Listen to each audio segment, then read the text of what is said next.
Welcome back to GST Tamil. நம்ம இன்னைக்கு இந்த வீடியோல என்ன பார்க்க போறோம்னா, ஜிஎஸ்டி காம்போசிட் ஸ்கீம்னா என்னன்ட்டு நம்ம இந்த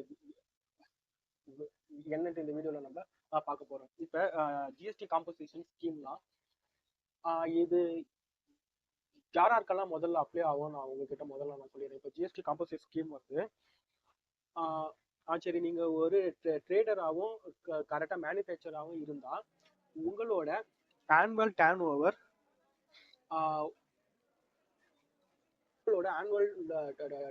வந்து 1.5 crore உள்ள இருந்தா நீங்க இந்த ஜிஎஸ்டி காம்போசிஷன் ஸ்கீமை வந்து பயன்படுத்திக்கலாம். அதே மாதிரி நீங்க ஒரு கரெக்டா மேனுஃபேக்சரும் இல்ல, ட்ரேடரும் இல்ல, நீங்க வந்து சர்வீஸ் ப்ரொவைடர், அதாவது நீங்க வந்து சர்வீஸ் ப்ரொவைடர் பிசினஸ் நீங்க பண்ணிட்டு இருந்தீங்கன்னா உங்களோட ஆனுவல் டர்ன் ஓவர் வந்து 50 லட்சத்துக்குள்ள இருக்கணும். இந்த 50 லட்சத்துக்குள்ள இருந்தாதான் நீங்க வந்து காம்போசிஷன் ஸ்கீமை வந்து நீங்க வந்து இந்த காம்போசிஷன் ஸ்கீமை வந்து பயன்படுத்த முடியும். இந்த காம்போசிஷன் ஸ்கீம் வந்து பயன்படுத்துறவங்க வந்து கரெக்டா வருஷத்துக்கு 4 டைம் வந்து நீங்க ஃபைல் பண்ணா போதும். பட் இதுவே நீங்க வந்து ரெகுலர் ஸ்கீம்ல இருக்கும்போது நீங்க வந்து வருஷம் முழுக்க நீங்க ஃபைல் பண்ணணும். அதாவது நீங்க மாசம் வந்து ஃபைல் பண்ணணும். அதுவும் இல்லாம அதுல 2 ஃபைல் பண்ணணும். ஜிஎஸ்டிஆர் 1 10ஆம் தேதிக்குள்ள பண்ணணும், ஜிஎஸ்டிஆர் 3B வந்து 20th நம்ம வந்து பண்ணணும். ஆனா இந்த காம்போசிட் ஸ்கீம்ல நீங்க வந்து 3 மாசத்துக்கு ஒரு வாட்டி குவார்டர்லி நீங்க வந்து ஃபைல் பண்ணா போதும். அதே மாதிரி நீங்க வந்து ஒரே ஒரு ஃபார்ம் ஃபில் பண்ணா போதும். இதுக்கு வந்து ஜிஎஸ்டிஆர் 4ன்னு ஒரு ஃபார்ம் இருக்கும். அந்த ஃபார்மை ஒண்டி நீங்க வருஷத்துக்கு 4 வாட்டி நீங்க ஃபைல் பண்ணா மட்டும் போதும். மீதி எதுவுமே நீங்க ஃபைல் பண்ண தேவையில்லை. அதுக்கப்புறம் வந்து இந்த ஜிஎஸ்டிஆர் காம்போசிஷன் ஸ்கீம்ல வந்து நீங்க வந்து உங்களோட டோட்டல் சேல்ஸ்ல ஒரே ஒரு பர்சன்டேஜ் மட்டும் கட்டினா போதும். அந்த ஒரு பர்சன்டேஜ்ல சிஜிஎஸ்டி 0.5%, எஸ்ஜிஎஸ்டி 0.5%. பட் அந்த மாதிரி உங்களுக்கு டோட்டல் சேல்ஸ்ல ஒரே ஒரு பர்சன்டேஜ் மட்டும் நீங்க வந்து டாக்ஸ் கட்டினா மட்டும் போதும் இதுக்கு. பட் அதுக்கப்புறம் இந்த காம்போசிஷன் ஸ்கீம் வந்து யாரெல்லாம் பயன்படுத்த முடியாதுன்னா, இந்த பான் பராக் ஆன்ஸ் இந்த மாதிரி கரெக்டா மேனுஃபேக்சரிங் பண்றவங்க, இல்லைன்னா ட்ரேட் பண்றவங்க, அதுக்கப்புறம் ஐஸ்கிரீம், அதுக்கப்புறம் சிகரெட், பீடிங்கிற மாதிரி டொபக்கோ ப்ராடக்ட் கரெக்டா மேனுஃபேக்சரிங் பண்றவங்க, ட்ரேடிங் பண்றவங்க, இவங்க 2 பேரும் இந்த ஸ்கீமை வந்து பயன்படுத்த முடியாது. இது இல்லாம மற்ற பேர் எல்லாருமே இந்த ஸ்கீமை பயன்படுத்திக்கலாம். ஆனா இது வந்து நான் கரெக்டா முன்னாடி சொன்ன மாதிரி உங்களோட பிசினஸ் வந்து சர்வீஸ் பேஸ்டு பிசினஸ் இருந்ததுன்னா 50 லட்சத்துக்குள்ள இருக்கணும். இல்ல மேனுஃபேக்சரிங் ட்ரேடிங் இருந்ததுன்னா 1.5 crore இருந்தாதான் இந்த ஸ்கீமை வந்து நீங்க வந்து பயன்படுத்த முடியும். ஆனா இந்த ஸ்கீம்ல ஒரு கரெக்டா மைனஸ் பாயிண்ட் என்னன்னா, இப்ப வந்து நீங்க வந்து ரெகுலர் ஸ்கீம்ல இருந்தீங்கன்னா நீங்க வந்து ஜிஎஸ்டி டாக்ஸ் வந்து கரெக்டா மக்கள் கிட்ட வாங்கி நீங்க வந்து கவர்மெண்ட்டுக்கு பே பண்ணுவீங்க. ஆனா காம்போசிஷன் ஸ்கீம்ல நீங்க வந்து மக்கள் கிட்ட டைரக்டா டாக்ஸ் வாங்க முடியாது. டைரக்டா இல்ல, நீங்க மக்கள் கிட்ட டாக்ஸே வாங்க முடியாது. அந்த 1% வந்து உங்க சேல்ஸ்ல நீங்க மட்டும்தான் அந்த 1% இருந்தது நீங்க மட்டும்தான் உங்களோட சேல்ஸ்ல அதை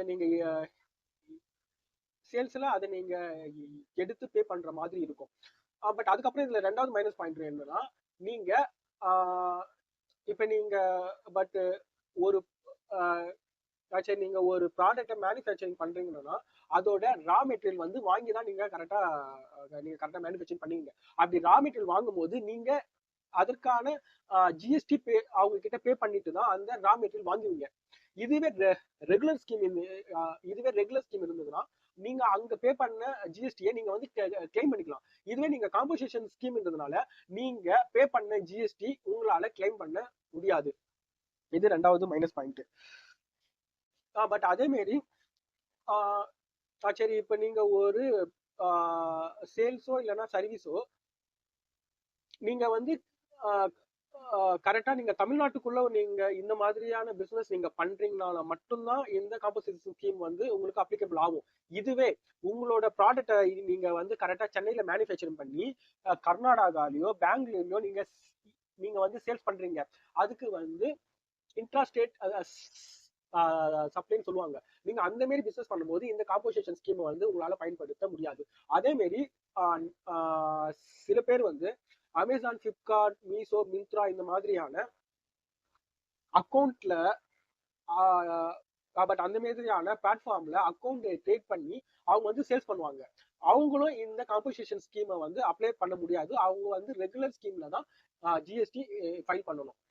அதே மாதிரி என்ஆர்ஐ சொல்லுவாங்க, அதாவது வெளிநாட்டு வாழ் இந்தியர்கள். இவங்களும் இவங்க ஏதாவது நம்ம கரெக்டா இந்தியாவில பிசினஸ் ஆரம்பிச்சு அவங்க கரெக்டா ரன் பண்ற மாதிரி இருந்தா அவங்களும் இந்த காம்பன்சேஷன் ஸ்கீமை வந்து பயன்படுத்த முடியாது.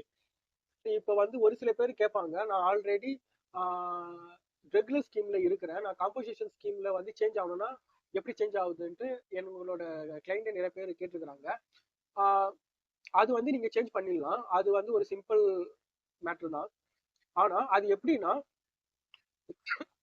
நான் இப்ப வந்து கரெக்டா பினான்சியல் இயர் அந்த ஸ்டார்டிங்ல இருக்குல்ல, இந்த ஏப்ரல் 1 அந்த பினான்சியல் இயர் ஸ்டார்ட் பண்ணும் போது நம்மளுக்கு ஒரு ஃபார்ம் வந்து உங்களோட ஜிஎஸ்டி போர்ட்டல்ல வந்து ஷோ ஆகும். ஜிஎஸ்டி போர்ட்டல்ல வந்து ஷோ ஆகும். அப்ப நீங்க உங்களோட ரெகுலர் ஸ்கீம்ல இருந்து காம்பன்சேஷன்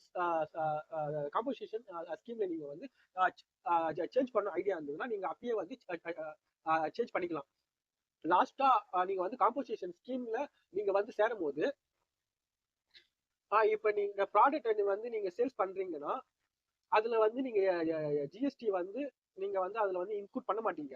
ஏன்னா நீங்க வந்து காம்பன்சேஷன் ஸ்கீம்ல இருந்தா மக்கள் கிட்ட, அதாவது கஸ்டமர் கேர் கிட்ட ஜிஎஸ்டி வாங்கக்கூடாது. அதுதான் லா. நீங்க காம்பன்சேஷன் ஸ்கீம் இருந்து ஜிஎஸ்டி வந்து மக்கள் கிட்ட நீங்க வாங்குனீங்கன்னா அதை வந்து பெனல்டி போடுவாங்க.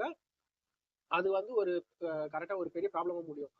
பட் அதனால நீங்க உங்களோட பில்லுல வந்து ஜிஎஸ்டியை வந்து நீங்க கரெக்டா சேர்க்க மாட்டீங்க. அதனால உங்களோட பிரைஸ் வேல்யூ வந்து கொஞ்சம் கம்மியா இருக்கும். அது உங்களோட கஸ்டமருக்கு கொஞ்சம் பயனுள்ளதா இருக்கும்.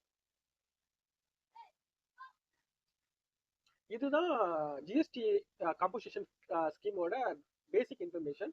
தேங்க்யூ ஃபார் வாட்சிங்.